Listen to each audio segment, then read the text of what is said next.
69년에 죽었죠. 아까 제가 네덜란드가 역사적으로 가장 번성했을 때가 1600년에서 1650년, 이 50년이라고 했죠. 렘브란트는요. 딱 그 전성기를 살았던 사람이에요. 운이 좋았네. 이건 시대운이에요. 이건 어떻게 나는 이때 태어나야지? 이건 결정할 수 없지 않습니까? 네. 이건 시대운인데 렘브란트는 그 시대운이 딱 맞았던 사람이에요. 네. 렘브란트라는 사람 어떤 사람이냐고. 이 보시면 이제 뭐 자화상이에요. 렘브란트 같은 경우는 서양 미술사에서 자화상을 가장 많이 그린 화가 중에 하나예요. 자화상을 많이 그렸다는 얘기 무슨 얘기일까요? 주문이 없었다는 얘기예요. 이게 되게 가슴 아픈 얘기입니다. 화가가 자기 얼굴을 계속 그린다는 얘기는, 근데 미술사에서 자기 얼굴을 가장 많이 그린 두 명의 화가가 있어요. 만고. 예, 둘 다 네덜란드 사람들이에요. 또 반고가 가장 좋아했던 화가가 렘브란트였어요. 근데 보시면 나이대별로 제가 보여드릴게요. 19세 때 그린 거, 34살 때 그린 거, 63세 때 그린 거. 자, 19세 때 그린 그림 보니까 어떻습니까? 아주 저는 패기가 있어요. 네. 34살 때는요. 완전 성공했을 때. 네, 완전 부가. 정말 우리가 뭐라고 할까요? 그 피나클이라고 하죠. 정점에 인생의 정점에 있을 때. 요때가 이제 오후에 가는 집에 살 때입니다. 그리고 이제 이따도 뭐 얘기해드리겠지만 자기 인생이 이제 나락의 길로 떨어지죠. 애들 다 죽고 아내도 죽고 그 다음에 이제 이런 개인적인 일을 겪으면서 초상 화가로서 초상 모델들이 오면 그 모델의 외형을 그리는 것보다 그 모델이 겪고 있는 내면의 심리적인 부분에 초점을 주다 보니 이 주문이 떨어져요. 근데 타협하지 않습니다. 왜냐하면 렘브란트는 이따도 가서 보시면 아시겠지만 이 학생들을 많이 가르쳤거든요. 자기가 가르쳤던 학생들이 성공을 해서 돈을 많이 벌고 있을 때 렘브란트는 분명히 알았어요. 어떻게 그리면 대중들이 나한테 다시 그림을 주문할지. 근데 그걸 하지 않았습니다. 그래서 렘브란트 그림은 굉장히 깊이 있는 그림들이 많아요. 루벤스 그림은 또 그게 또 다릅니다. 렘브란트 그림들은요. 63세 때 죽기 1년 전에 그린 그림이에요. 정말 이때는 더 이상 어디 갈 데도 없고요. 집도 절도 없을 때. 정말 아주 렘브란트, 이 서양 미술사 최고의 화가였던 렘브란트가 죽을 때는요. 추운 겨울날인데 불도 못 떼고요. 분 몇 개 하고 그냥 아주 허름한 옷 몇 벌 가지고 아주 쓸쓸하게 아무도 옆에 없는 상태에서 혼자 죽었다고 합니다. 그 인생을 이 인생을 이 세 점의 그 자화상을 통해서 우리가 살짝 볼 수 있고요. 나름 정갈하게 지금 뽐내고 있는 모습을 우리는 이 두 초상을 통해서 보실 수가 있습니다. 그리고 이런 그림이 정말 가장 렘브란트스러운 그림이죠.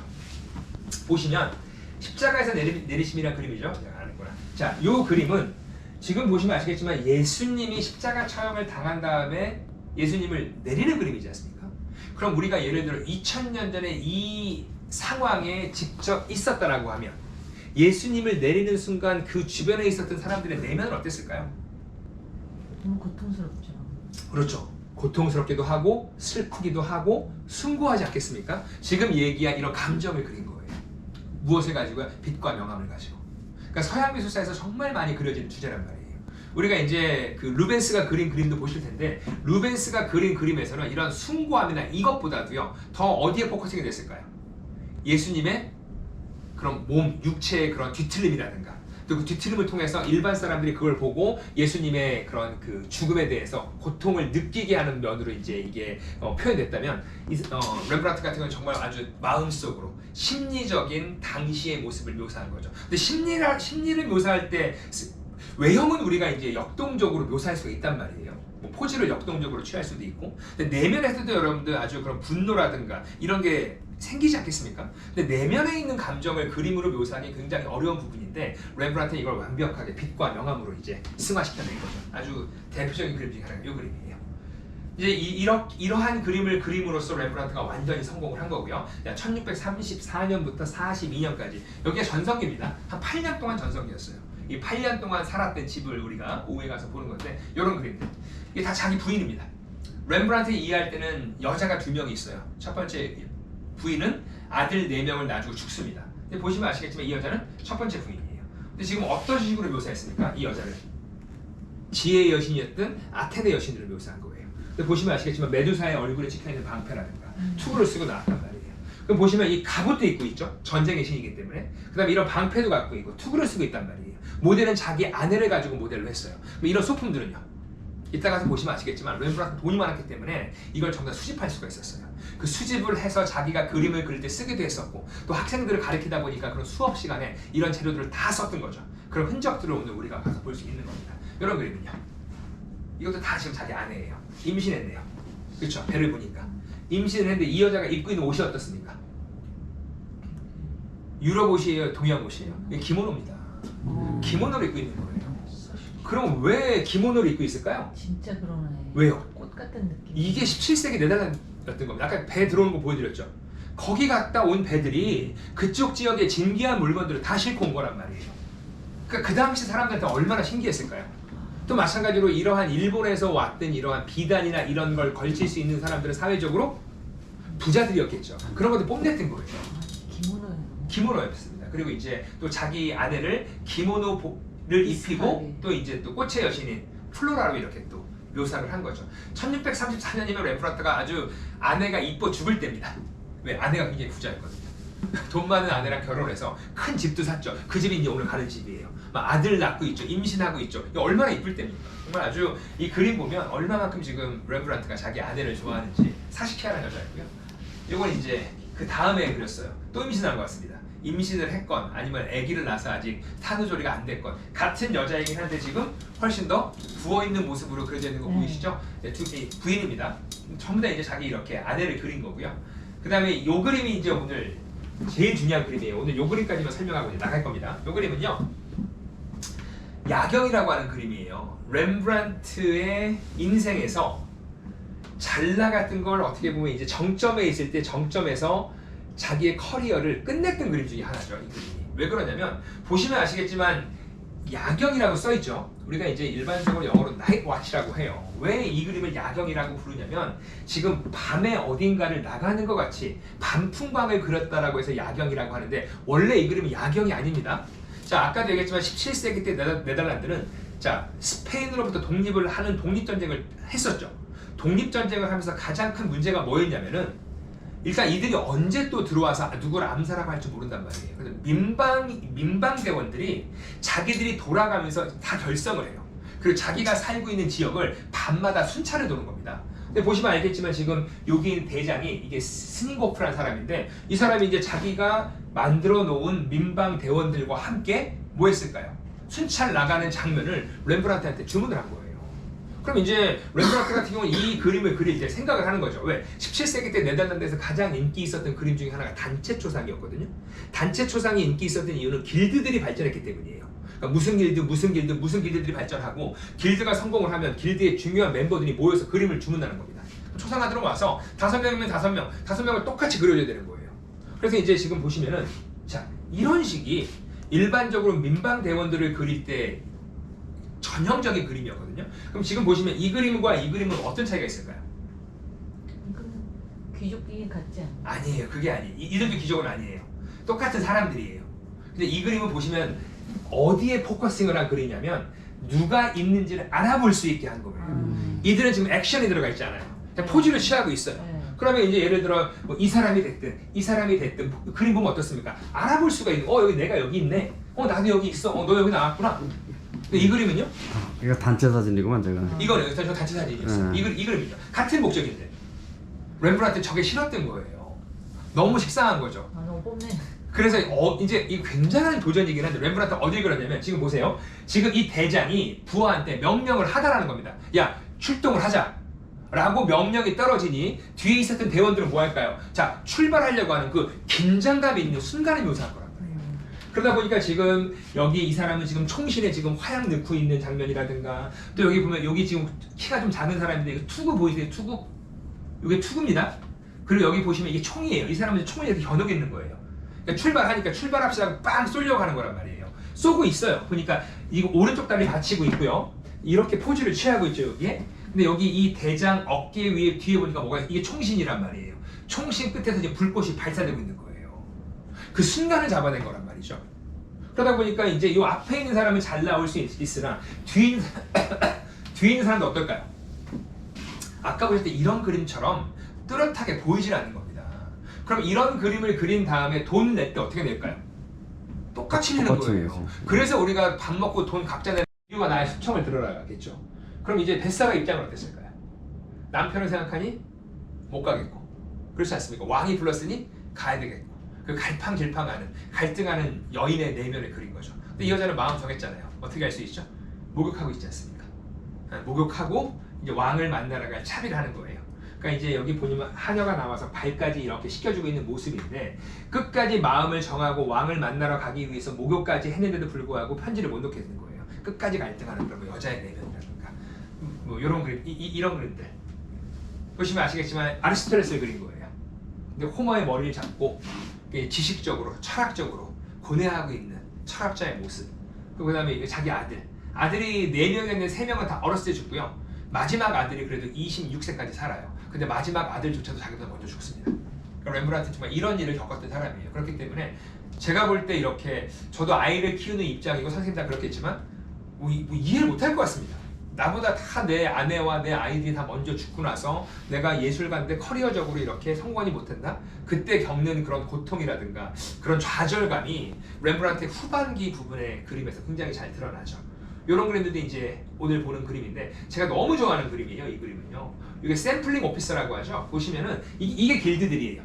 이 그림은 그나마 렘브란트가 타협을 좀 한 그림이에요. 타협을 했다라기보다는 아까 우리 그 야경이란 그림에서 단체 초상화의 그림을 그렸죠. 근데 그 그림으로 이제 자기가 어떻게 보면 이제 그 신용을 잃었다면 이 그림으로 재기하고 싶었던 거죠. 또 주문이 들어와요. 근데 샘플링 오피스라고 해서 어떤 사람들이냐면 원단 체크했던 길드들이거든요. 근데 그 길드 사람들이 지금 이제 렘브란트한테 그림을 주문했는데 이 그림은 렘브란트가 타협을 했는데 아까도 보셨지만 그런 경직된 모습이 아니에요. 어딜 잡았냐면 이거 보세요. 이 사람도 지금 어떤 표정이라고 생각하세요? 제가 볼 때는 이 사람은 하인이에요. 이 모자 안 쓴 사람은. 하나, 둘, 셋, 넷, 5명이 무언가 열심히 테이블에 앉아서 자기네들이 할 비즈니스 일을 하고 있었죠. 하고 있는데 갑자기 누가 문 열고 들어온 겁니다. 문 열고 들어오면 어떻게 했을까요? 일어나면서 뭐 잠깐만 있다 지금 뭐죠? 라고 하는 그 순간을 잡아냈단 말이에요. 아까 야경이란 그림에서 너무 과하게 가다 보니 사람들이 자기 그림을 안 좋아했고 그렇다고 여타 다른 화가들처럼 경직되어 있는 모습을 그릴 수가 없고 그래서 그 중간에 타협점을 찾은 그림이에요. 너무나도 생동감이 있고 정말 이 시대 그 당시에 진짜 들어가 있는 것 같습니다. 이 그림은 여러분들 이렇게 위에 걸어놨다고 하는 그림이니까 이따가 보실 때는 바닥에 좀 앉아서 한번 보세요. 이게 보시면 이제 이렇게 교감할 수 있는 그런 그림이고요.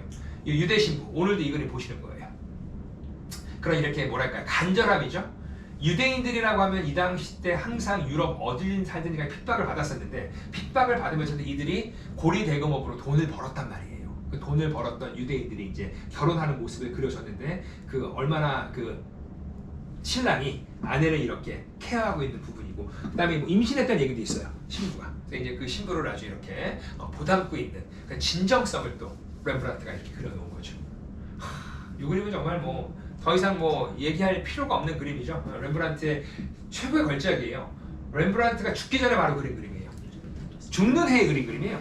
이 그림은요. 렘브란트가 죽는 해에 그린 그림인데 아까도 얘기했지만 렘브란트는 처음에 성공을 쫓아서 사람들의 외형과 사람들이 좋아할 법한 그림들을 쭉 그렸단 말이에요. 그러다가 아까 야경이란 그림으로 이제 천천히 나락으로 떨어지기 시작했었고 자 그때부터 인간의 내면의 고통, 내면의 숭고함 여기에 포커싱을 했다고 했지 않습니까? 제가 볼 때 렘브란트 그림 중에 가장 걸작은 이 그림 같아요. 이 그림이 정말 렘브란트의 인생 모든 걸 정말 집약해내온 그림 중에 하나가 이 그림인데 이것은 성경 내용이에요. 보시면 돌아온 탕화라고 하죠. 이 할아버지는 아들이 2명이 있었던 거예요. 근데 이제 할아버지가 부자였던 거죠. 그러다 보니까 작은 아들이 그런 거예요. 아버지 어차피 재산 반 내 거니까 그 재산 반을 나한테 떼달라고. 그럼 일반적으로 아버지들은 이거 안 주는 게 정상 아니겠습니까? 근데 이제 성경에서 줍니다. 이 작은 아들한테 아버지가 재산 반을 띄워줬더니 이 작은 아들이 이 재산 갖고 나가서 한 5년도 못 되는 시간 내에 이 재산 다 탕진한 겁니다. 탕진하고 이제 오갈 데가 없는 거예요. 오갈 데가 없게 된 이 둘째 아들이 결국은 아버지한테 돌아오는 거죠. 아버지한테 돌아왔더니까 아버지는 그 아들을 조용하게 받아들여주고 있는 장면이에요. 성경에 보면 뭐라고 나옵니까? 돌아온 탕. 성경 그렇게 나오는데 성경에 이렇게 나오죠. 양을 잃었을 때, 양을 찾았을 때 즐거움이 있다. 내가 잃어버린 물건을 찾았을 때 즐거움이 있다. 근데 난 저 아들을 죽었다라고 생각했습니다. 나는 아들을 얻은 게 아니고 죽은 내 아들이 살아 돌아왔다라고 얘기하잖아요. 그 장면을 그려준 거예요. 근데 이제 이 그림 보시면은 요 발이요 좀 세상 풍파를 다 겪은 발이거든요. 신발도 제대로 못 신었고 그러니까 렘브란트 같은 경우는 이 작은 아들과 자기를 동일시한 거예요. 자기도 한때는 잘 나가는 때가 있었으나 그렇죠. 그게 이제 끝나고 정말 힘든 시대를 겪고 결국은 이제 자기가 이제 이 그림 그릴 때가 죽은 해니까 죽음이 왔다는 걸 자기가 몸으로 직감하는 거예요. 그러니까 죽음을 눈앞에 뒀던 렘브란트 이 당시 때 바랬던 건 하나겠죠. 무엇을 바랬을까요? 구원을 바랬을 거란 말이에요. 그 구원에 대한 간절함인데 자기가 성경 내용을 봤더니 이 못났던 이 아들은 그렇게 못나게 살았지만 구원을 받았잖아요. 누구한테요? 아버지한테. 그럼 자기도 구원을 받고 싶었던 거죠. 그래서 이 못난이 아들을 자기로 묘사하고 지금 이 아버지를 신으로 묘사했는데 신을 보시면 아버지 보시면 아시겠지만 제가 확대를 한다 모르겠네요. 아버지 눈이 어떻습니까? 아버지를 장님으로 묘사했어요. 렘브란트가요. 왜 장님으로 묘사했을까요? 아버지를요? 신으로 묘사한 건데 신의 사랑은 어떻다? 맹목적이라는 거예요. 신의 존재는 신이 질투가 있을까 없을까? 신은 완벽해야 되겠죠. 신은 누굴 싫어하고 누구 이뻐할 수 없답니다. 신은 완벽한 존재이기 때문에 누굴 미워할 수 없는 거죠. 그러니까 렘브란트 그걸 잘 알고 있었던 거예요. 그러니까 맹목적인 사랑인 겁니다. 신의 사랑은 완벽한 사랑이었기 때문에 자기가 이렇게 살았어도 눈 감아주고 자기를 구원할 수 있을 거라고 생각을 한 거고요. 보시면 한쪽은 아빠의 손, 한쪽은 엄마의 손, 중성적인 또 모습으로 묘사해놨죠. 그러니까 신은 우리가 남자라고 할 수도 없고 여자라고 할 수도 없지 않습니까? 그 중성. 저거 상상화인가요? 이제? 상상이죠. 상상화. 그렇죠. 그래서 렘브란트 일반적으로 모델을 써서 그렇죠. 이 그림 그릴 때 이런 모델을 쓸 수 있었겠죠. 이런 모델들은요. 네, 모델들을 쓸 수 있었겠죠. 하지만 자기가 갖고 제가 볼 때 이 그림을 그릴 때 렘브란트 상황을 보면 모델 못 씁니다. 돈이 없어서요. 이 시기에는 69년도에 죽었거든요. 죽을 때 그린 그림이에요. 그러니까 지금 이 그림을 그리면서 지금 자기가 겪고 있었던 내면의 그런 그 구원에 대한 갈망, 그걸 이제 성경의 내용과 같이 오버래핑해서 그린 최고의 그림이고요. 근데 보시면 이제 이 뒤에 있는 큰 아들 어떻습니까? 표정이 좋지 않죠. 왜 안 좋을까요? 아빠가 그렇죠. 자기 걸 또 나눠야 돼. 그렇죠. 자기 걸 또 나눠야 되다 보니까 그러한 인간 내면의 감정적인 묘사가 아주 잘 묘사되어 있는 그림이죠. 그러니까 렘브란트 이렇게 그림의 스타일적으로 좀 업앤다운이 있었던 반대. 얼굴에 슬쩍슬쩍 지나가는 웃음들, 그 즐거운 순간을 잡아낸 사람이에요. 렘브란트만 말 못할 내면의 걱정, 내면의 고통 이걸 묘사했다면 할스는 이렇습니다. 그래서 할스하고 렘브란트를 같이 전시하는 전시는 굉장히 좋은 전시예요. 요 두 화가를 같이 전시한다는 거요. 제가 너무 좋아하는 그림인데 우리 술 좋아하시는 분들 느낄 겁니다. 아주 행복한 주정뱅이. 즐겁네. 그렇죠. 술이 한 잔 올라온 겁니다. 술이 한 잔 얼큰하게 취했을 때 그 기분 좋음을 그렸는데 이게 좀 잡아내기 힘든 부분이거든요. 아니, 모델한테 계속해서 그렇게 웃고 있어라 할 수도 없는 거고 아주 빠른 눈을 갖고 있었던 화가였어요. 프란스 할스라는 화가가요. 또 이런 그림들. 이게 다 장르화예요. 백조가 주인공이잖아요. 백조가 주인공이라는 얘기 무슨 얘기일까요? 이제 17세기의 다른 국가들처럼 성경이나 이런 게 그려지지 않고 자연을 그렸다는 거죠. 자연과 꽃을 그린 것처럼 일상을 그린 게 예술의 한 주류로 올라왔던 게 또 17세기 네덜란드 특징이었던 겁니다. 이런 그림들은요. 또 이제 우리가 알고 있는 얀스틴이라는 화가인데 이런 그림들이 풍속화라고 해요. 이 당시 때 이제 사람들이 진짜로 어떻게 살았는지 보면 샌 니콜라스라고 하죠. 우리가 니콜라스 성인은 샌 니콜라스인데 이 사람이 산타클로스가 된 겁니다. 신타클로스라고 해서 다 이들이 갖고 있었던 전통이에요. 크리스마스 문화는 전부 다 북유럽 문화이기 때문에 여기 보면 얘는 크리스마스 때 선물을 받았네요. 그렇죠? 얘는 못 받아 울고 있고 뭐 이러한 아주 당시 사람들이 살고 있는 모습을 그린 거고요. 이 두 점의 그림이 여기 있어요. 베르메르 그림이죠.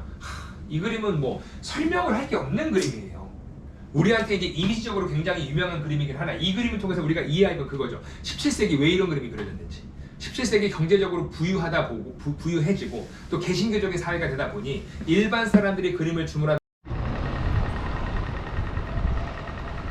공사하는 모양이구나 이 글은. 공사하는 모양이에요. 그죠?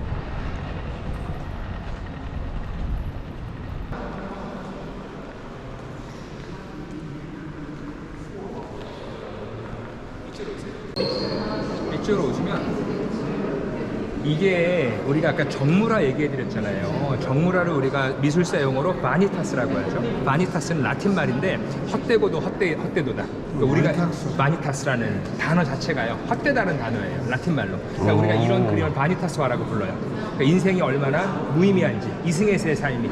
그래서 만약에 꽃이 이뻐서 그렸다면 꽃이 여러분들 활짝 펴있을 때 그렸단 말이에요. 꽃이 시들었잖아요. 다. 시든 꽃을 왜 그렸을까요? 결국 인생은 꽃이 시드는 것처럼 결국은 끝이 온다는 거죠. 이제 개신교들은 이런 걸 보여줬던 거고. 아, 바니타스가 영어로도 라틴 돼 있어요. 말이에요, 라틴 라틴 말인데 영어로도 또 돼 있어요.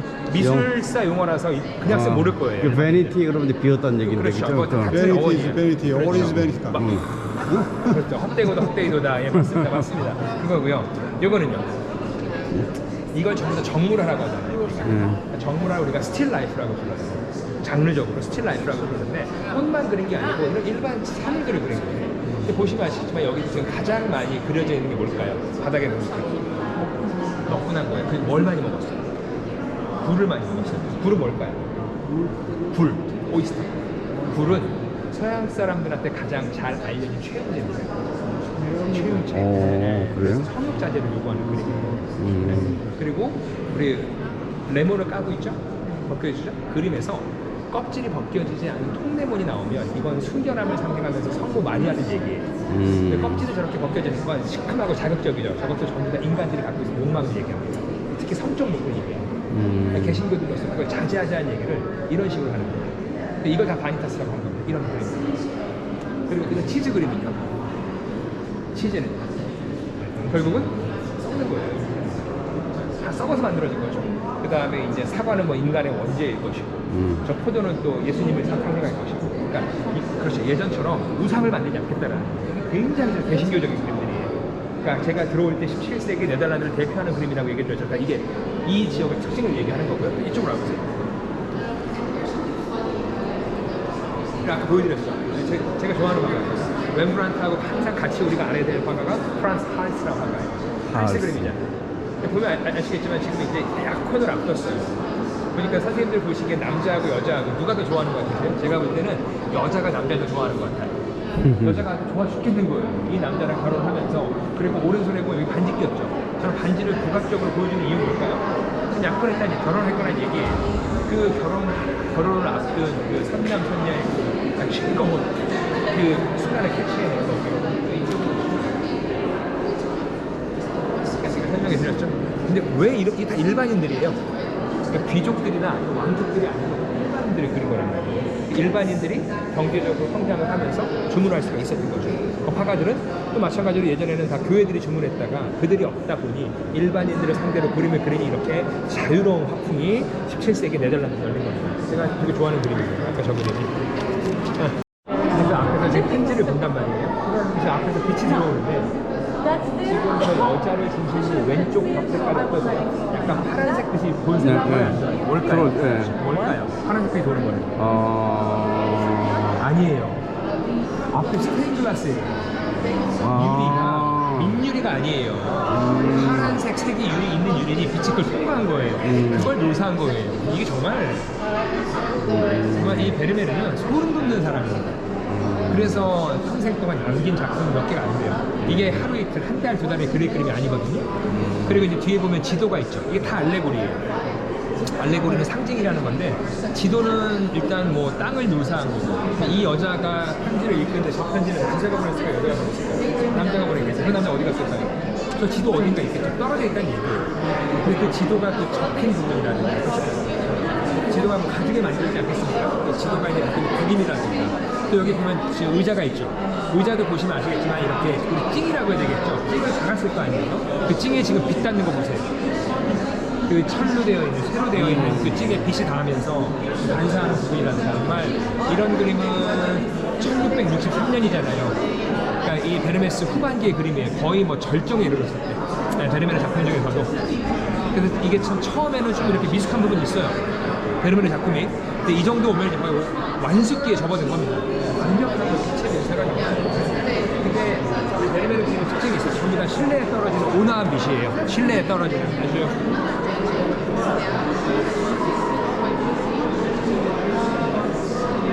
저는 이 그림이 참 좋아요. 개인적으로. 아주 온화하고. 제목이 뭐예요? 이 그림이요. 그 제목도 그냥 다 이거 Woman Reading a Letter. 편지 읽는 여자예요. 그러니까 뭐 막 근사하게 이런 제목을 붙이지 않습니다. 주제도 그랬던 거고 제목도 그냥 주제를 보면 알 수 있는 제목을 붙였던 거죠. 너무 조용한 것 같아요. 계절로도 제가 볼 때 겨울 끝나고 봄이 오는 거예요. 그래서 옷도 두껍게 입고 있는 거고 아직은요 빛 자체가 따뜻한 빛이에요. 빛 자체가 그 계절적인 빛이 굉장히 잘 묘사가 되어 있죠. 이 베르메르 그림은. 근데 17세기 때 이런 풍경화를 그리죠. 근데 네덜란드식 풍경화하고 이탈리아식 풍경화가 완전 차이가 있어요. 네덜란드 풍경화는 이렇게 사실을 그렸어요. 진짜 있는 곳이지 않습니까? 근데 이탈리아 풍경화들은 이상적음을 그렸죠. 실제로 존재하지 않는, 그러니까 고전을 읽으면서 고전에 나올 법한 이상향이라든가 아카디아라든가 그런 걸 묘사했던 게 또 북유럽하고 이탈리아의 가장 차이입니다.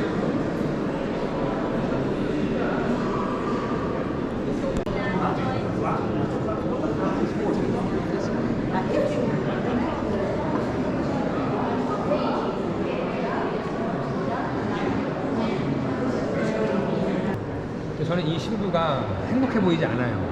그러네? 모르겠어요. 그런 아니 모르겠어요. 그러니까 남편이 주렁주렁 감고 막 했는데 달래고 있는 부분이긴 해요. 지금 어떤 일이 있는지 모르겠으나 아이들이. 표정도 예. 행복한 표정이 아니다. 이것도 이제 유대 신부라고 전문가들이 이 그림을 해석한 지가 얼마 안 돼요. 그 전까지는 아버지하고 딸이라고 왔었어요. 이 그림을 아버지하고 딸. 근데 그때 당시에는 렘브란트가 제목을 안 썼어요. 그렇죠.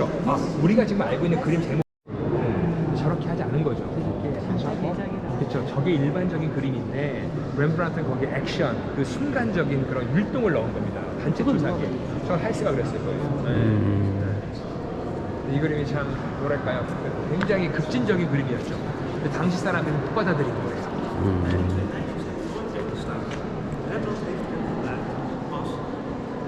이 그림 원래 암스테르담 시청에 걸려 있었던 그림이에요. 원래는 그림이 넓었어요. 자른 겁니다. 시청에 맞추려고. 그래요? 그리고 지금 선생님 보세요. 이 그림은 우리가 또 뭘 보셔야 되냐면 그림도 보셔야 되지만 캔버스를 덧댔잖아요 지금. 그렇죠? 앞에 그림이 있고 뒤에는 또 큰 캔버스가 덧대 있죠. 그렇죠? 그리고 가까이 가서 보시면 전부 다 그게 있어요. 그 뭐냐면 스프링으로 다 잡아서 지금 그러니까 아주 완벽한 텐션을 유지하게 하기 위해서 그림 물지 않습니다. 그러니까 사면은 그렇게 해놓은 거고요. 그러니까 이 그림은 아까도 이게 좀 잘렸다고 했죠. 안 잘린 그림이 적어요. 이 그림이 잘리기 전에 다른 화가가 모사한 그림, 그렇죠. 같은 그림인데 이 그림은 렘브란트 그림. 이 그림이 원래 시청에 걸려 있었을 거 아니에요, 그죠? 그때 이제 잘리기 전에 모사로 그려놓은 거죠. 그러니까 저게 원래 크기예요. 카피로, 카피로. 저걸 이런 총들이 아까 야경에서 나왔던 총들이에요. 일본 사람들한테도 화약 만드는 기술을 전파해준 사람들이 이 친구들이거든요. 그러면은 15세기 때 일본에 먼저 들어갔던 서양 사람 누굴까요? 포르투갈 사람들이 들어가요. 근데 포르투갈 사람들이 들어갔는데 포르투갈 사람들은 왜 들어갔을까요? 종교를 전파하러 간 겁니다. 예수를 믿어라. 근데 포르투갈 애들이 들어가서 예수를 믿으라고 했어요. 근데 일본 애들이 거기 거부감이 생깁니다. 왜? 우리 천황이 있는데 기독교가 얘기하기로는 예수라는 신 하나밖에 없다니까 말이 안 된다는 거예요. 그래서 일본이 제일 처음으로 기독교 탄압을 하는 겁니다. 거기에서 그때 많은 승리자가 생겨요. 그럼 포르투갈 애들은 거기 가서 일본 사람들한테 뭘 했느냐? 선교를 전파하기 위해서 지금도 쓰는 방법이죠. 자, 사람들 교회에 오게 하기 위해서 뭐 줬을까요? 빵을 줬죠. 무슨 빵인지 아세요? 카스테라예요. 일본 카스테라 유명한 게 이겁니다. 그때 포르투갈 애들이 카스테라를 주고 간 거예요. 그때 뭘 가르쳐줬을까요? 우리 온도가 영어로 뭐냐? 온도? 춥다 덥다 할 때 온도, 템퍼레처를 저기 포르투갈 말하면 이게 템포. 튀김을 그때 가르쳐 준 겁니다. 템프라라고 하죠. 이게 포르투갈 말이에요. 그럼 그 포르투갈 음식이에요, 그게? 포르투갈한테 튀기는 걸 알려준 거지 일본 애들한테. 튀겨 먹는 거예요. 그래서 일본이 그때 배운 거예요. 그리고 우리 또 재밌는 것 중에 하나가 우리가 포르투갈 말로 고맙습니다 하시면 고맙습니다. 오브리가또. 아리가또의 어원이에요. 오브리가또. 아리가또 다 여기서. 오브리가또? 오브리가또. 영어, 저 일본어로 아리가또. 그래요. 여기서 온 거예요. 아리가또 고자이마스. 아리가또. 포르투갈 말인데 아리가또의 어원이고요. 그 다음에 또 그때 알려준 말이 먹는 빵. 맞아요. 담배 타바코. 다 이때 들어온 거예요. 포르투갈. 포르투갈 애들. 그래서 포르투갈 애들은 그때 실패를 해요. 일본에 들어가는 거예요. 그리고 16세기에 네덜란드가 가요. 네덜란드 이걸 알았어요. 가서 뭐라고 했을까요? 얘들아 우리는 종교로 온 게 아니야. 우리 장사하러 왔다. 그러니까 일본 애들이 그래? 그럼 니네 일로 와봐. 나가사키라고 하죠. 나가사키 옆에다가 데지마라고 하는 인공섬을 만들어줘요. 그리고 니네 여기 살아라. 여기 살면서 무역을 하는데 조건이 있다. 1년에 한 번씩 우리 천황인데 르네상스는 이성과 균형으로 대변되지 않습니까? 그래서 이성과 균형이라고 하는 완벽함에 대한 저항으로서 의도적으로 불규칙적으로 의도적으로 잔인하고 의도적으로 다 묘사한 거예요. 지금 해부학적으로 어떻습니까? 르네상스 시대 그림이 전부 다 삼각형 구조였고 안정적인 구조였거든요. 그걸 거부하는 거예요. 이 레너리즘 시대에 살고 있었던 사람이 화가들이 이걸 왜 거부했냐면 아무리 전통적인 방법으로 시각적인 방법으로 그림을 그리고 조각을 해도 선대 예술가들의 작품을 능가해서 없었기 때문에 그 선배라고 하는 사람들이 미켈란젤로, 뭐 우리가 뭐 라파엘, 뭐 다빈치나 이런 작가들의 작품을 이길 수가 없다 보니 의도적으로 이렇게 거부하는 거예요. 그런 거예요. 이 내용이 뭔지. 내용이 어떤 식으로 좀 영화 학사인데요. 저기 성경에 나온 내용이죠. 이내 왕이 태어났다는 얘기 듣고 3살 이하 남자아이들 죽이라고 그 얘기 있었습니다.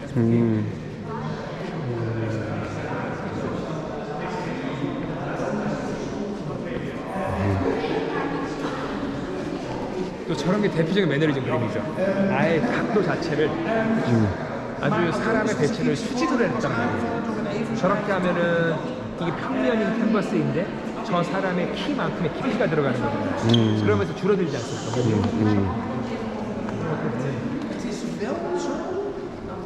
근데 우리가 요새 일상으로 쓰는 매너리즘이 맞아요. 뜻입니까? 그렇죠. 그 매너리즘은 반복되는 일상에서 오는 지겨운 매너리즘이에요. 미술사에서는 완벽에 대한 저항이에요. 매일매일 작품을 그려봤자 이길 수가 없는 거예요. 선배들은. 그 완벽에 대한 저항으로서 의도적으로 비틀어버리는 거예요. 이렇게 해부학을 거부하고 기대 전달 방식을 거부하고 이런 식으로. 불교와 신교의 대립이에요. 이게 종교개혁 이후에 네덜란드 개신교가 되지 않습니까? 그걸 반대했던 데가 스페인이고 결국은 저항을 하다가 벨기에는 포기한 거 아니겠습니까? 이 제목이 재밌을 거예요. 이 그림이 자, 피싱 포 소울입니다. 피싱을 하는데 영혼을 낚시하는 거예요. 그때 당시 사람들의 사고가 있는 거죠. 개신교를 믿는 사람들은 훨씬 더 퓨어한 소울을 갖고 있고 카톨릭에 타락했다는 얘기죠. 지금 보시면은 지금 이제 타락하고 있는 이게 다 누굽니까? 다 교황과 함께 카톨릭 성향의 사람들은 다 이쪽으로 지금 빠져서 죽고 있는 거고 개신교의 성향의 사람들은 전부 다 구원받고 있는 거예요. 진정한 구원은 이게 무엇인가? 뭘 가져가 주는 거예요? 그렇죠. 뭘 한 땡기는? 다 땡기는 거죠. 누가? 뭐 귀신일 수도 있고 그러니까 이쪽을 보시면 지금 전부 다 어떻게 보면 뭐랄까요? 탐욕스러운 사람들, 그렇지 않은 사람들. 그러니까 이게 종교 간의 대립이었던 거예요. 근데 아까도 얘기했지만 이 서로 대립을 하지 않습니까? 스페인하고 네덜란드가 대립을 해요. 그러니까 계속해서 스페인이 네덜란드를 강하게 탄압을 하다 보니 나중에 어떻게 됐을까요? 네덜란드들이 그 분노를 참지 못해. 그래서 일어났던 일이 성상 파괴입니다. 성상 파괴가 네덜란드에서 일어난 거예요. 그때 네덜란드는 참 좋은 문화유산을 많이 잃어요. 네, 교회가 만들어 놓은 그 멋진 조각, 그 건물들을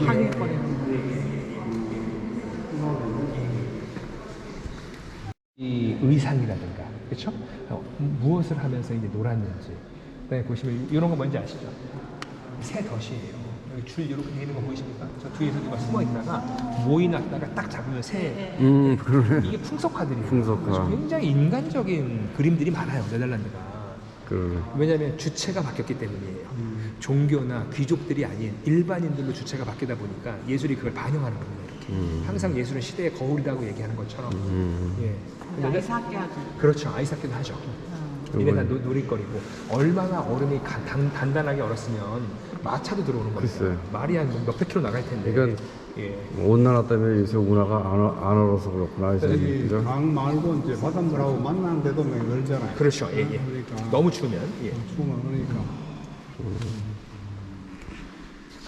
그냥 집 앞이 그냥 다 스케이트장인 거예요. 글쎄 그러네. 겨울에는요. 그 이런 그 디테일이 보시면은 이 지붕에 앉아 있는 새라든가 나무의 새 정말 이 사람들이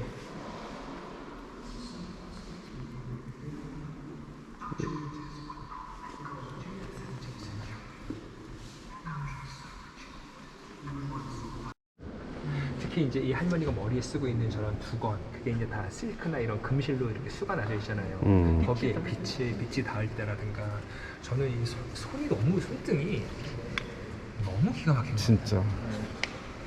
아니 근데 이게 큰 그림을 축소시켜놓은 거죠. 이게 그림 자체는 작은데 예, 예. 어떻게 그렇게 표현했을까 그걸? 그러니까요. 이 성경책에 이 부피감을 그렇죠. 나타낸 것도 대단하다 네. 진짜. 그리고 이제 이 그림은 1631년에 그렸잖아요. 그 렘브란트 초창기 때 그림이란 말이에요. 결혼하기 전에 아직 그렇게 명성이 막 나지 않았을 이름 나지 않았을 때, 그러니까 이런 베이스가 되어 있었기 때문에 렘브란트가 이제 성공할 수 있었던 거예요. 근데 쌤 이거 그럼 그림을 얼마만에 한 번씩 뭔가 이렇게 손을 보는 건가요? 보죠, 손. 그렇지 않으면은 그 당시에 이렇게 깨끗하지는 않을 거 아니에요. 그래서 컨설베이션이라고 하죠. 보건 파트가 되게 중요해요. 미술관에서 보건 파트가, 보건. 예, 보건 파트가. 하얀 선은 뭘 표현한 거지 저게? 어? 하얀 선들 이렇게 이쪽 하얀 부분들. 아 그게 빛이 들어와서 그렇게 된 거잖아. 그래? 이 빛이 이렇게 들어온 거야. 진짜 까는데. 아, 그러니까 이게 튀어나온 부분을 표현하는 거야. 그러니까 이런 것들로 이제 명성을 얻을 수 있었고 발판을 마련한 것입니다.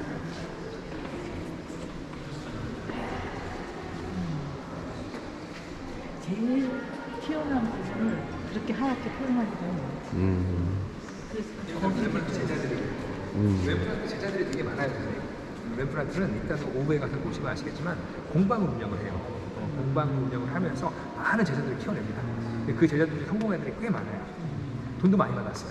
그러니까 렘브란트가 그렇게 사치스러운 생활을 할 수 있었던 가장 큰 원동력 중에 하나가 첫 번째 그림도 잘 팔았지만 두 번째로는 그 수강료예요. 학생들 가르치면서 왜 그래 많이 받았는데 왜 뒤에 다 망했냐고요? 말아먹고 뭐 일단 제가 하는 얘기는 아니고 미술사가들의 사치가 너무 심했다. 사치가요.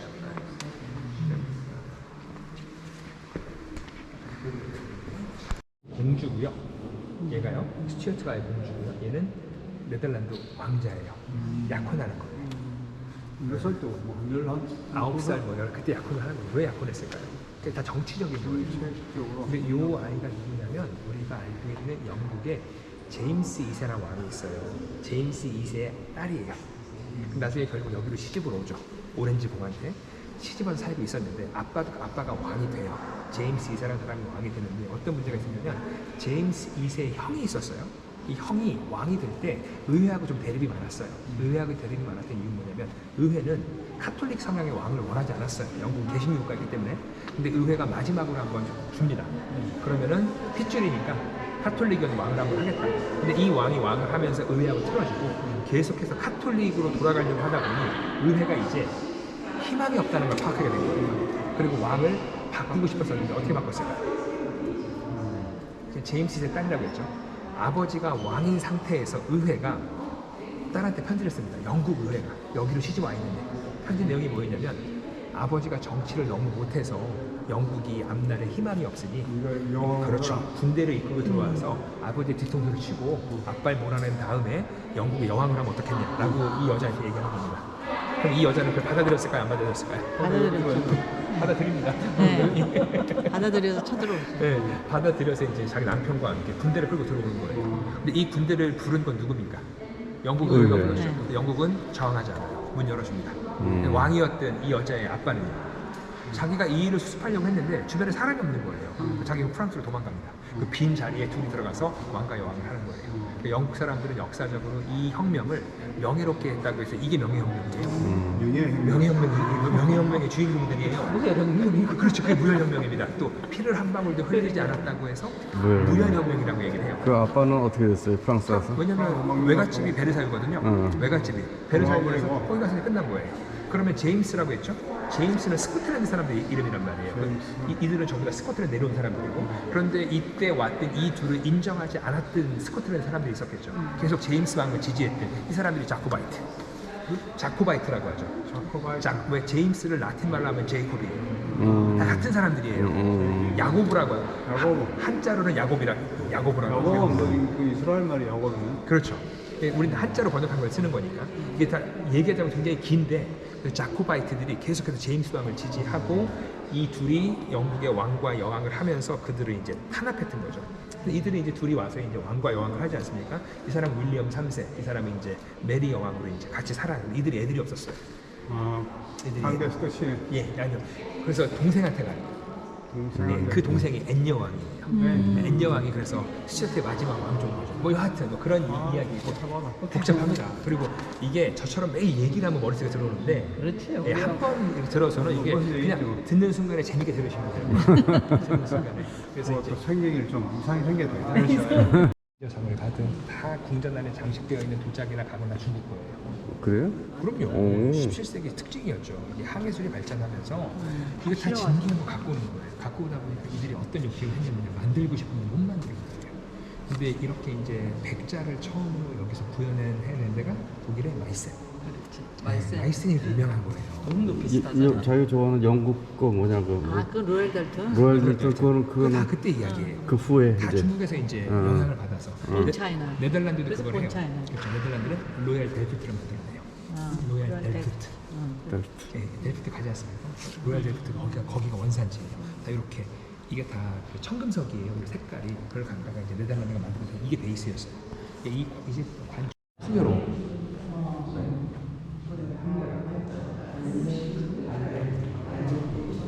숨은 뜻을 갖고 있는 숨은 뜻을 갖고 있는 그냥 알레고리 약간 알레고리입니다.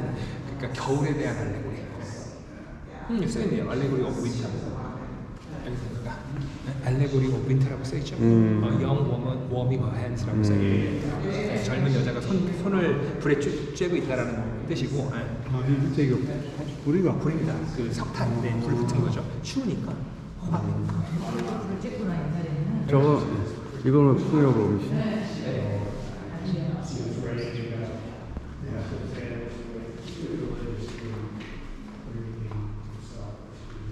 몰카느냐.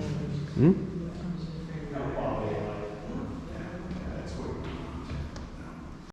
우리가 같이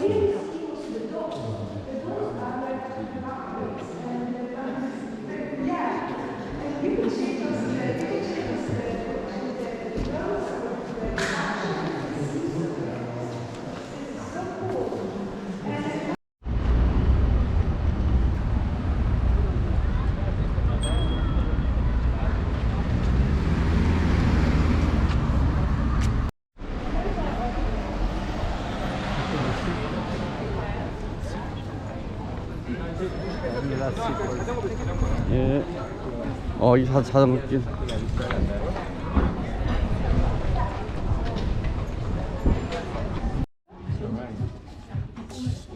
So you got all three on the menu, right? Yes, that's all the beer we have. That's on the top. These ones are by the bottom. Which one? From Vedette all the way down here. The seasonal beer means like it's a winter beer.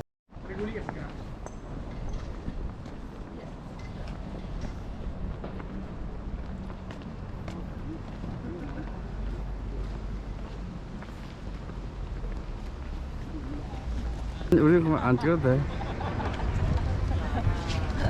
응?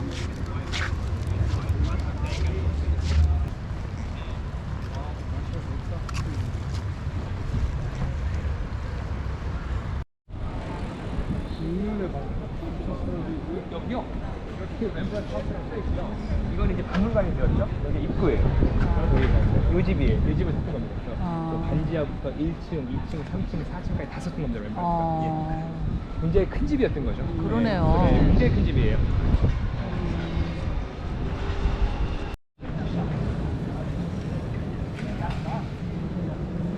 Mijn vader was zo sick en ze end op een slide. Die 하나 찍어줄까? 응? 하나 나? 찍어줄까? 응. 내 찍을게.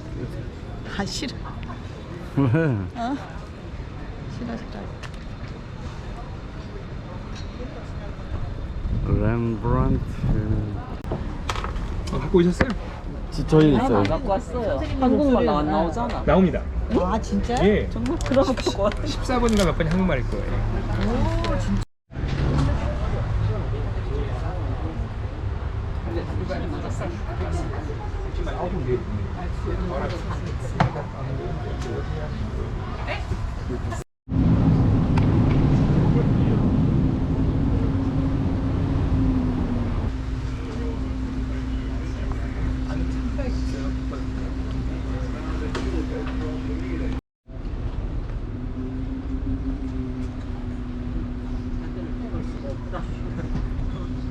사진 한번 좀 찍어.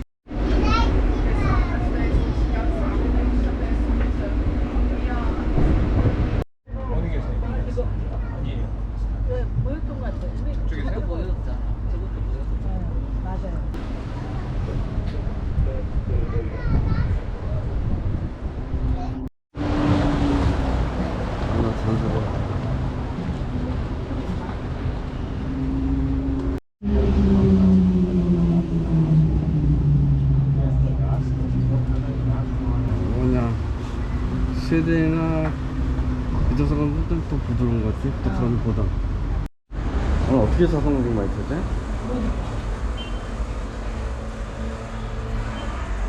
자전거 안 타면 안 되네. 어? 자전거 안 타면 안 돼.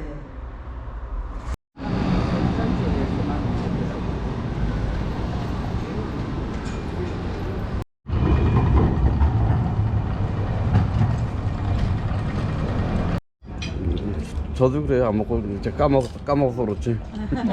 찍으세요.